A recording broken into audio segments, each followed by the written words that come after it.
Hey guys, welcome to the channel. So I pull cards every once in a while. I'll share with you and then give you my interpretation of the judgment card in the situational position. Because the judgment card, I'll show you what this card looks like in case you forgot. If I can find it. Maybe I shouldn't find it. I don't know. It just shows, trumpets blowing in the clouds with people in boats. I think it looks like they're in boats. I guess we're all just kind of sailing the seas of humanity, trying to form some roots there, I guess. I don't know. See if I can find it. Here we go.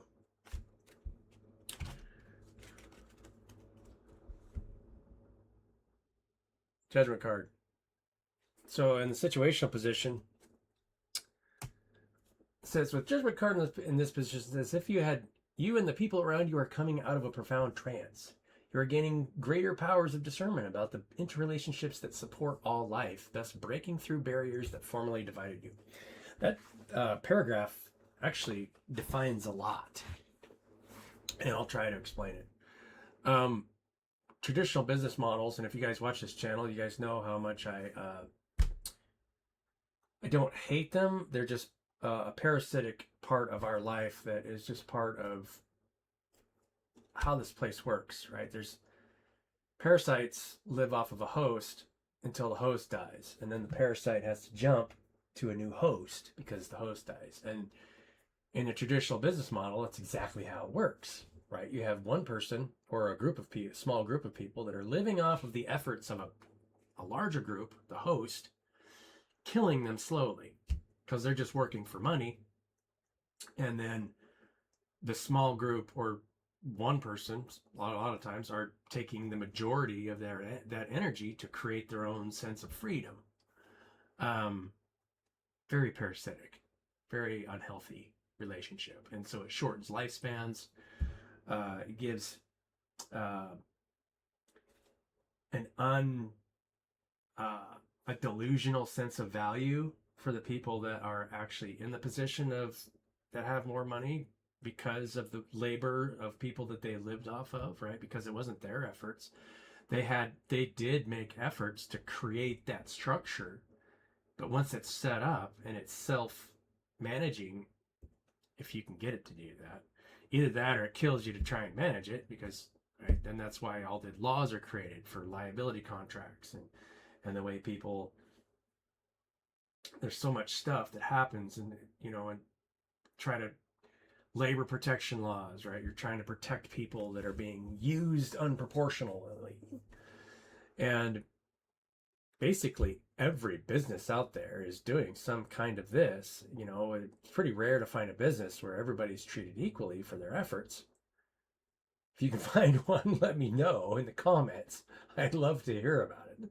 Which is why so many entrepreneurs get out there and try to offer something individually, because they don't want to be treated less than somebody else, and for good reason, because life is a learning process.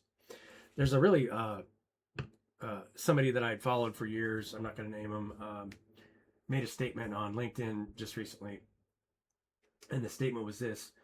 He's like,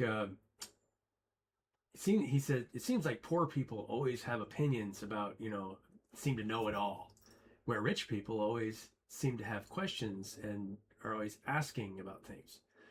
Well, my answer to that would be that, generally speaking, poorer people are doing things for rich people, and so they have very strong opinions about the fact that the rich people don't know how to do anything, and they have been forced to do everything for the rich people.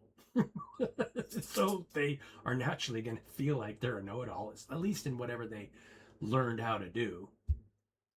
And rich people, if you're rich from a very early age and all you did is you just learn how to do business, then you basically learned nothing. You didn't learn any skill other than how to, manage spreadsheets and talk to people and provide them an income so that they can make you wealthier, right? I mean, and then constantly ask yourself about, new and trends, and then being able to recognize trends and take advantage of trends. that will make you wealthy as well. But you still have to work within that business model, because you still have to pay somebody to do the work for you. There's no way that you're going to become extremely wealthy without creating an unequal sense of exchange with the people you're working with, right? Unless, now, that's monetarily. You can become vastly more wealthy spiritually if you do create circumstances where people can have the opportunity to make to profit just as much as you do, and then build a community around that. And this goes back to the first paragraph of this, right? Is this, if you had, and the people around you are coming out of a profound trance, you are gaining greater powers of discernment about the interrelationships that support all life. Because the reality is, in order to support life, and support life from a desirable standpoint, right? You can support life minimally, but it's not really desirable. If you give somebody a house and water and food, but then no means to travel from that place, sure, you can sustain life, but it's not a desirable way to live. Which is why, that's kind of what that business model creates, right? Enable people to buy a house, a place to stay, just enough to buy food, water, so that they don't die, and then they go back to your labor camp to make you wealthier. It's not a very nice trend, but the group collective is starting to understand this in a bigger way. This puppy dog just always wants to. Whenever she comes to visit, she wants to sit with Daddy. So here's the second paragraph. Looking at everything with fresh eyes, you can reevaluate current conditions with renewed zeal toward the common good. In this way, you can reclaim your place in the long chain of awakened souls stretching throughout the pages. The circumstances are extraordinarily for evoking simultaneous awakening across an entire group. By all means, take advantage of them. And so, ideally, you want to have everybody have access to the things that sustain life, and be able to have the time to create what they want to create for themselves. And so if you can build a community where everyone is doing what they're asked to support food, water, shelter, healthcare, and travel, then the big five, if you can support that as a community, the average person's only going to work 10, 15 hours a week in that community. The rest of the time is creative, purely creative, and you're creating what you want as a community. In the long term, what ends up happening, and this is why we have the system that we do, is the people that are more creative end up creating more space with people that are less creative, because they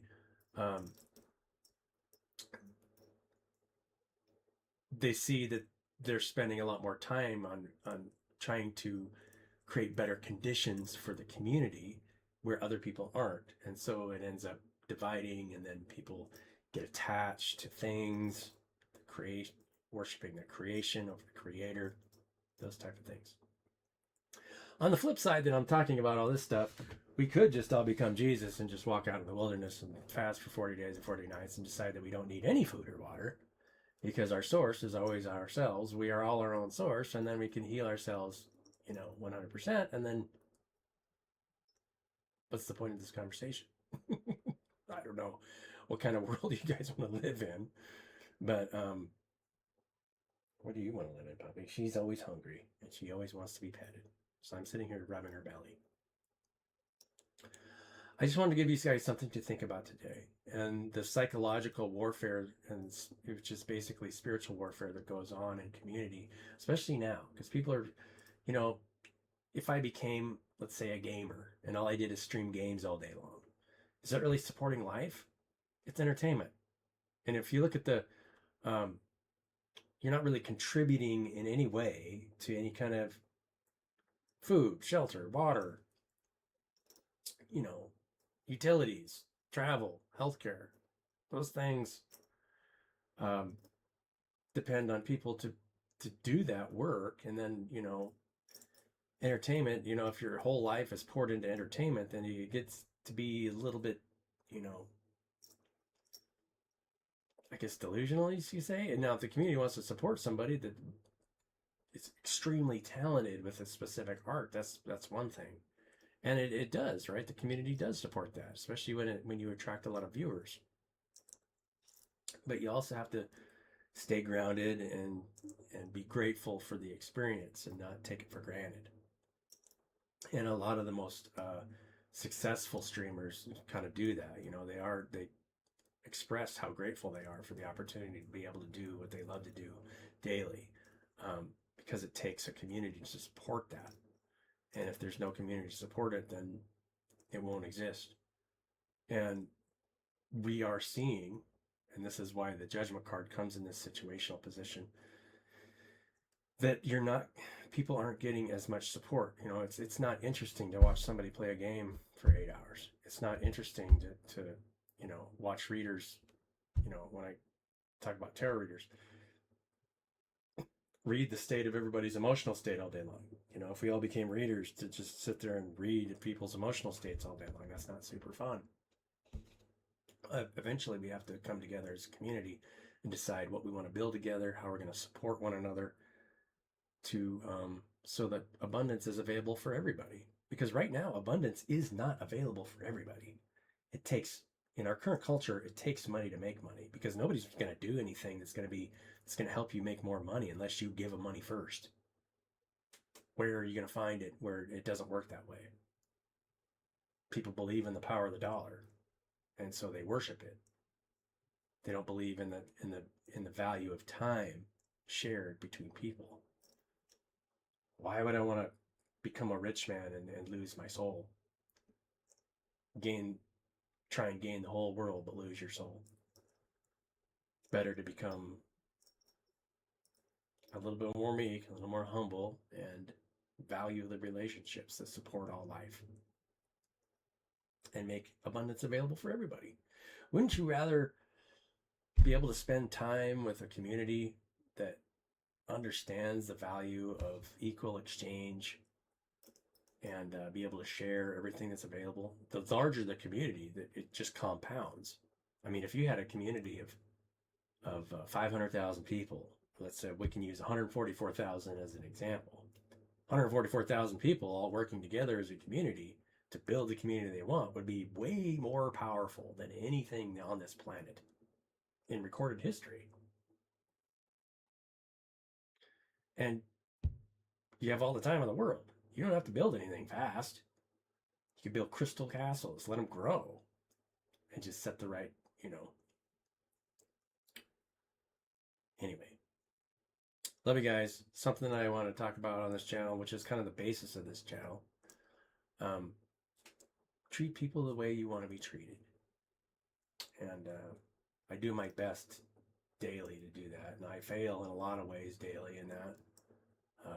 I can give you a couple examples, but, you know. Anyway, I'm sure you guys are the same way. Love you guys. Have a great day, and we'll catch you on the next one. Let me say bye, puppy. She just likes getting rubs.